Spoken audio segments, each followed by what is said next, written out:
Hello and welcome back to my channel. I am Christy VANN with VANNtastic Finances, and on this channel I teach velocity banking. So I was going over a scenario with a couple earlier, and it occurred to me that they were not aware of how to transfer funds into their line of credit. So they had a $50,000 line of credit, and the question was, do I need to transfer all of my debt in there to meet that limit of $50,000, or how should I do it? So if you've watched my videos for any time, you will see that I like to keep the amounts that we transfer into a line of credit around what your monthly income is.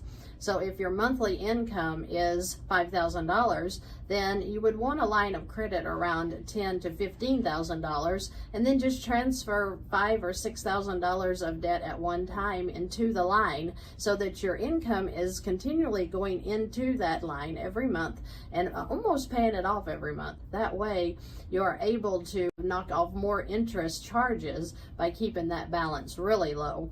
Then in the next month you can pick up $5,000 or $7,000 more dollars, work that down for 2 or 3 months, then do it again. It's based on what your cash flow currently is.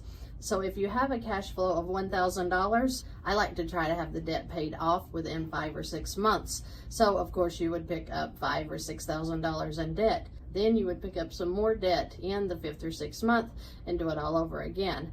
Just because you have a $50,000 line of credit does not mean that you would want to keep that $50,000 to the limit. Now, in some situations, if you have a $40,000 balance on a car loan, for example, and you have an $800 a month car payment, then yeah, you would probably think about transferring the whole $40,000 into the line, gaining that additional cash flow every month of $800, which is going to do nothing but help you work down that balance every single month very, very quickly. For example, if you transferred the $40,000 car loan balance into a line of credit, and you had the $1,000 cash flow already, and you gained $800 more in cash flow from paying off that car loan, then you would have the car in the line paid off in about 24 months, give or take, depending upon the interest rate. So it can be of value to you to pay off a whole loan at one time if you're going to gain an additional cash flow that's really going to make a difference on working down that line. But if you have a low cash flow of $200 or $300 a month, then you would want to keep the balance transfer of debt into the line kind of low, to be around where your income is every month, so that you're knocking that down every month.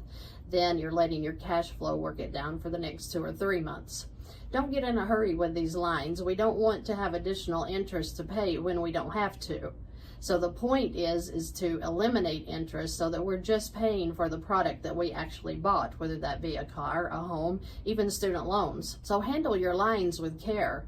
Make sure you're taking care of them. Take care of yourself so that you're not just throwing away a bunch of money in interest where you don't have to be. And get excited, because once you get into a line of credit, you are well on your way to a debt elimination if you're using that line correctly. Velocity banking was a game changer for me, and I know that it can be for you if you choose to use your line correctly.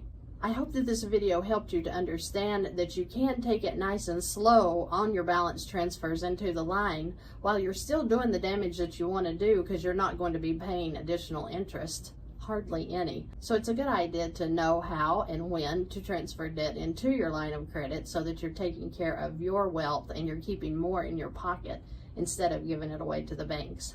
If you have any questions or comments, please feel free to leave them below.